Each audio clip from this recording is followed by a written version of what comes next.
Welcome to my YouTube channel Tech Guru Gautam Prasad. In this video, we are going to explore different types of magnetic materials. So let's start. Magnetic materials can be classified by their magnetic properties and how they respond to the external magnetic field. There are many types of the magnetic material, especially three types, basically diamagnetic, paramagnetic, and ferromagnetic materials. Diamagnetic materials are those materials that are weakly repelled by the external magnetic fields, like copper, gold, water, and plastics. They are weakly repelled by the magnetic fields. Whereas the paramagnetic materials are those materials which are weakly attracted to the external magnetic fields. Diamagnetic materials are weakly repelled, whereas paramagnetic materials are weakly attracted to the external fields. Examples of paramagnetic materials are aluminum, titanium, and platinum. Ferromagnetic materials are most important type of most important type of materials because they are mostly used in the electrical world. Materials, these materials, yani ferromagnetic materials, are those materials which are strongly attracted to the magnetic fields. Its examples are iron, cobalt, and nickel. Now let's move to the next slide. A few more types of the magnetic materials exist in the world, and they are anti-ferromagnetic materials. Anti-ferromagnetic materials are those materials where atoms are arranged uniformly in the magnetic field, of course, but move in opposite directions. For example, iron oxide, manganese oxide, and chromium. These are the materials which exhibit anti-ferromagnetic behavior. There are materials that is called ferrimagnetic in nature, and these materials are that type of the material that exhibit magnetic but not found in pure elements. Materials that are magnetic but not found in pure elements. Explanation. The magnetic behavior of the material is determined by the orbital and the spin motion of the electrons. So, if we go to the molecular level of the magnetic, in order to explain what is magnetism and why some of the materials exhibit their such magnetic behaviors, if you delve into the micro level, then you will find their orbital and the spin motion of the electrons are responsible for that. So that gives a befitting explanation regarding these behaviors. That is why we study them through orbital and the spin motion of the electrons. Now let us look into the uh, types of magnetic materials uh, and their uses. Applications include for the ferromagnetic materials that are mostly used in the electrical world. They are used in motors, they are used in generators, and they are also used in transformers. Paramagnetic materials are used in specific research and medical imaging. Antiferromagnetic materials are used in data storage, sensors, and spintronics. Now, this is a table that distinguishes between main three types of the magnetic materials, that is paramagnetic, diamagnetic, and ferromagnetic materials. Uh, we will see their behavior based on certain topics like effect of magnet. The effect of magnet on the paramagnetic material, they are weakly attracted towards the magnet. whereas in the case of diamagnetic material, they are weakly repelled by the magnets.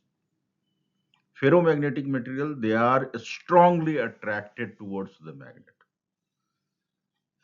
So, the next behavior is when an external magnetic field is applied, paramagnetic materials acquire weak magnetization in the direction of the applied magnetic field. I'm repeating, paramagnetic materials acquire weak magnetization in the direction of the applied field, whereas diamagnetic materials acquire weak magnetization in the opposite direction of the applied field. In the opposite direction of the applied field. In the case of ferromagnetic materials, they acquire a strong magnetization in the direction of the applied field. So there is a difference, significant difference in their behavior so far as external field is applied on these different materials. Now the third is in a non-uniform magnetic field. In a non-uniform magnetic field, slowly moves, this paramagnetic material slowly moves from weaker part to the stronger part of the magnetic field. So paramagnetic materials slowly move from weaker part to the stronger part of the magnetic field. Whereas diamagnetic materials slowly move from a stronger part to the weaker part of the magnetic field. In the case of ferromagnetic material, this ferromagnetic material quickly moves from weaker part of the weaker part to the stronger part of the magnetic field. So that's how it behaves in a non-uniform magnetic field. Now let's talk about susceptibility.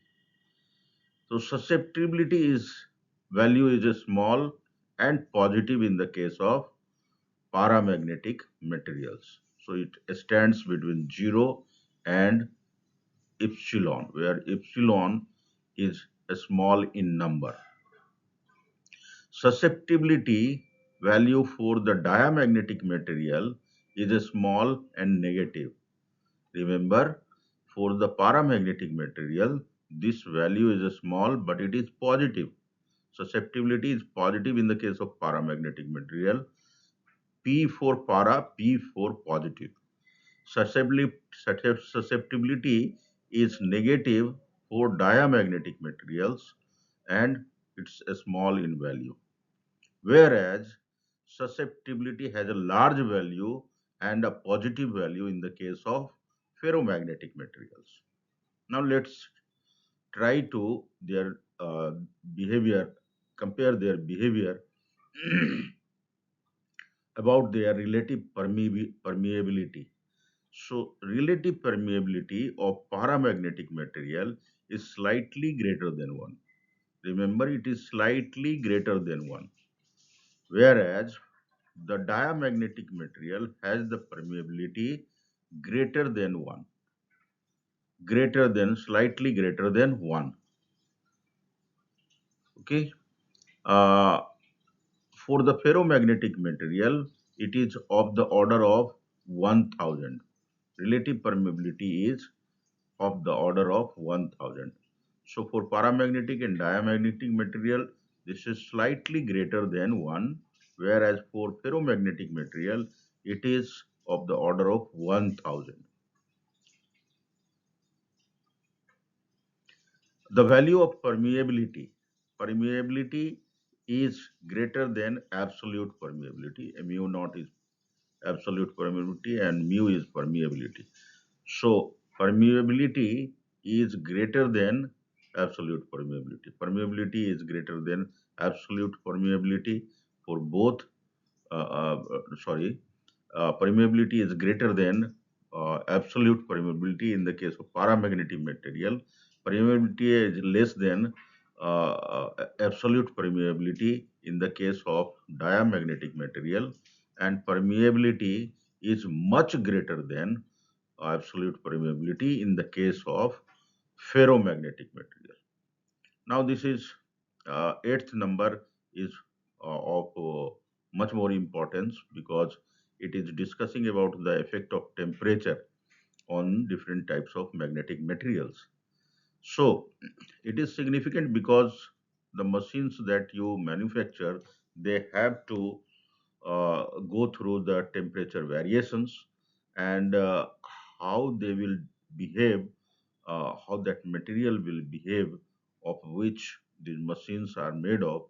It depends on the behavior of these materials. So the susceptibility effect of temperature. Susceptibility varies inversely with the temperature in the case of paramagnetic material, and in the case of diamagnetic material, susceptibility is independent of temperature. So in paramagnetic material, susceptibility varies inversely with the temperature. That means susceptibility will increase with the decrease of the temperature, and on the contrary, uh, or and converse to this, susceptibility will decrease with the increase of the temperature. In the case of paramagnetic material, susceptibility is independent of temperature. That means it doesn't, temperature does not affect the susceptibility of this material. I mean paramagnetic material. Uh, let's see what about the ferromagnetic material. So temperature variation, susceptibility decreases with the temperature in complex manner in the case of ferromagnetic material. Susceptibility decreases with the temperature in a very complex manner in the case of ferromagnetic material. Now, how the variation of M takes place with H. H is the magnetizing force and M is the magnetization.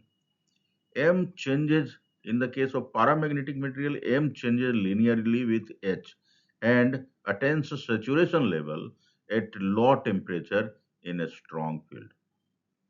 In the case of diamagnetic material, M changes linearly with H. In the case of uh, ferromagnetic material, this M changes non-linearly with H and ultimately attains the saturation level. Now let's check what is the effect of hysteresis. Hysteresis effect. B vector shows no hysteresis. B vector shows no hysteresis in the case of paramagnetic material. B vector shows no hysteresis in the case of diamagnetic material as well, and B vector shows hysteresis in the case of ferromagnetic material.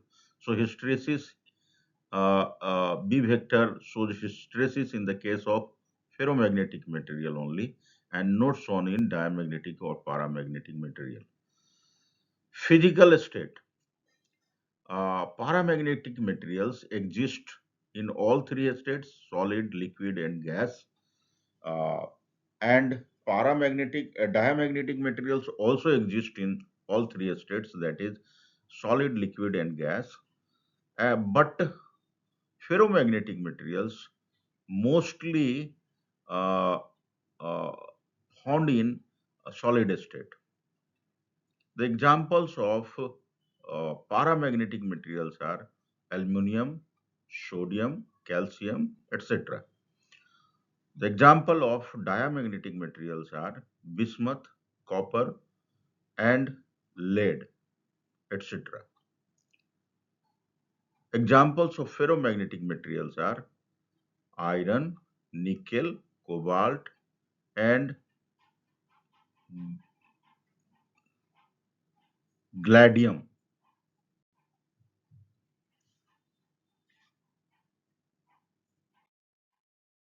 Now,